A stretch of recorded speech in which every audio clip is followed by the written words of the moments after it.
There are two types of philodendron in the world, and not knowing which type you have will make your plant seriously unhappy. It's a mistake I made not too long ago. This is my philodendron Mamii, and I bought her during a shopping trip video I did for the Sheffies on Patreon a few months ago. Sign up for weekly bonus videos, by the way. The problem is that I went against my own advice and bought her without doing so much as a lick of research. I excitedly brought her home and immediately put this moss pole up against her bum. Now if you know anything about this particular philodendron, then you'll be screaming at your TV, "That's not a climber, dummy," and you'd be right on both counts. I got this all backwards, you see, and only decided to do a cursory search on Google after I'd gone through all the trouble of making a mess in my kitchen with moss and whatnot. And what did I find? That there are two types of philodendrons, climbers and crawlers. Me being the noobiest of noobs, I hadn't realised this. So this little lass that I've shoved the plastic pole up her backside is looking at me as if I've no clue what I'm doing, and she'd be right. But it served as a valuable lesson to me to always check what the plant wants before doing anything. I'd seen all the Insta pics and YouTube videos of folks showing off their glorious philodendrons on moss poles, and I thought, I want me some of that. But who knew they don't all want to climb? Yeah, just me apparently. I did the same thing to this Gloriosum too, although in my defence it was bought on the same day as the Mamii. I've put this guy right and he's crawling along nicely in his pot now. If you see your philodendron doing this, then chances are he's a crawler and not a climber. The trouble is of course that he's going to run out of room, so I guess I need one of those rectangular planters for him to spread his legs.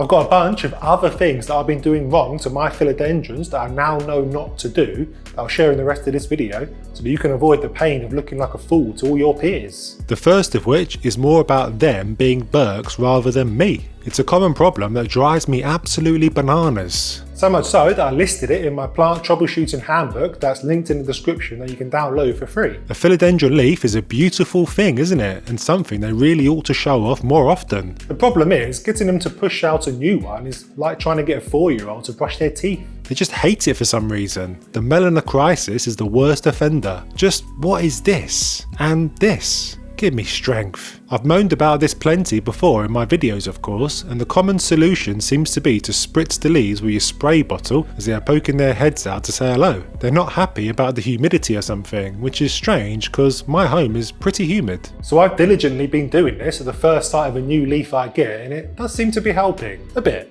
I still have to mother them along by unsticking them with my fingers, and I guess this is the fruits of my hard work. But honestly, who wants to be working so hard with a plant? I'm hoping that as they mature and turn into responsible adults, all this doting nonsense comes to a stop. We shall see.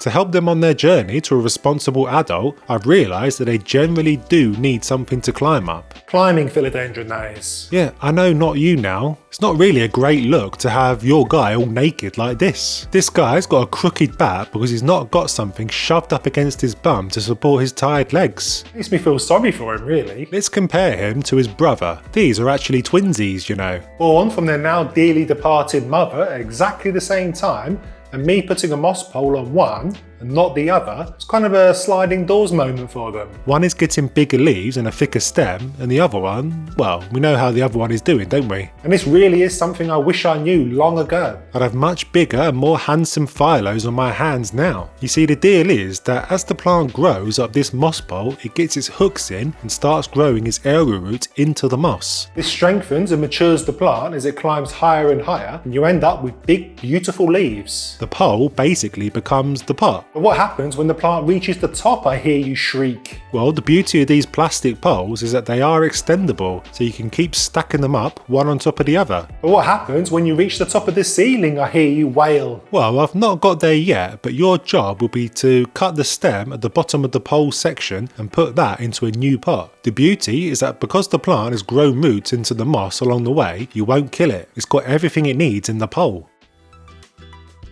Now I bet you're sat there wondering why on earth my Philodendron verrucosum has this weird half moss, half soil pole thing to climb up. Well, this is the fruits of me getting my scientist hat on and experimenting with a poor subject. If you have a moss pole set up already, then you'll know all about how much of a pain they are to keep moist. All that extra surface area is not an ideal recipe for keeping these bad boys hydrated. And you do need to keep them hydrated to encourage the arrowroots to grow into it. And you let it dry out too much and your little guy ain't going to be happy. Now, there are a few methods doing the rounds on how to keep these bad boys moist, and I'll show you 2 of my favourites in a sec, but the idea here was that I wanted to see how soil would get on in a pole. Moss is a real pain to hydrate once it gets dry, you see. It's a hydrophobic monster, and I thought soil would fare better. So I filled up some pots with Cybertanica's Aroid soil mix to see how it got on. Well, they are indeed much easier to hydrate once they've dried out. Splash some water over them and voila, job done. The problem is though, is that they're a massive pain in the bum, filling them and after the fact. Soil goes absolutely everywhere, and Mrs. Sheffield is not best pleased to find bits of soil and whatnot all over a dining room floor every morning, let me tell you. Basically, it's not worth the hassle to have such a messy contraption in my home. I've decided I'll have to find a way to water the moss bowls and spare myself the pain of getting a rollicking from Mrs. S every morning. So in a nutshell, this is the story of why I've got a moss bowl on top of the soil pile. The transition of moving on from soil has already started.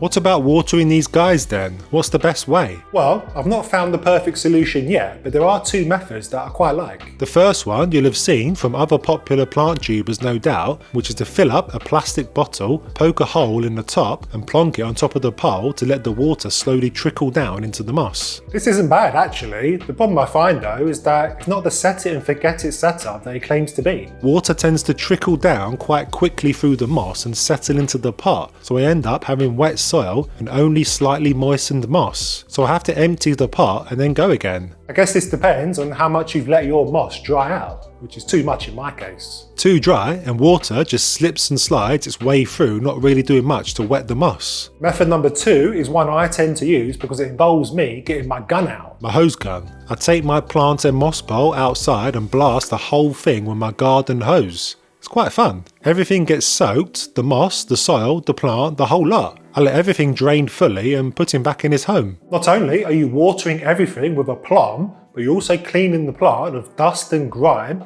and keeping sapsuckers like spider mites and thrips at bay. It's a win-win. I must admit though that it is a pain taking all my plants on poles outside every week or so, but I do find it weirdly cathartic once I'm out there. But what if you've not got a garden? I hear you howl. Your shower will be a good bet, my plant friend. But what about nutrients, Mr. Sheffield? Watering with the hose every time won't give the plant the Weetabix he needs to grow big and strong. Well, I should have mentioned that after I'm done with all the hosing down, I do give them one last drink from the top with my large watering can that I've mixed with houseplant fertiliser. This bit is important because you do want everything that has roots growing into it to be watered with fertiliser, including the moss pole. All the roots need to be fed. All this soaking malarkey only works if 2 important things are in place, my plant friend. The pot your little mister lives in needs to have drainage holes in the bottom to stop the whole thing turning into a swamp, and the soil mix needs to be nice and chunky. Aroids in particular love a chunky soil mix, one that mimics the jungle floor from where they were plucked from. Philodendrons are a type of aroid, by the way, and they all pretty much hate having wet feet. So this means we don't want to pot our little darling into just potting mix. This is a little too heavy, will end up giving them clammy feet. We need bits and pieces like perlite and bark to really chunk up the mix, and I highly recommend Cybertanica's mix specifically made for aroids. I switched last year, my philodendrons love it. Plus, I don't have to worry about buying the ingredients separately and thinking about what stuff needs to go in and all that. It's all done for me. Plus, worm castings and fertiliser is already mixed in, so your philodendrons will be happily growing for months. Use my code in the description to get yourself a 10% discount. So I showed you this little guy with the weird leaf that looked like it came from another world earlier, and there are 2 things you can do when something like this happens. You can either live with it and let it bring down the aesthetics of your entire collection, giving you sleepless nights in the process, or you can do this. If something's not right, then chop it down to Chinatown. Have no fear. The Sheffield Made Plants mantra is they will always grow back, and they do. They always grow back. I did a deep dive on plant pruning, including the whens, the wheres, the whys and the whatnots. You should definitely watch it to truly become the chopping hero of your house by clicking the link here, and I'll see you there. Oh, and subscribe.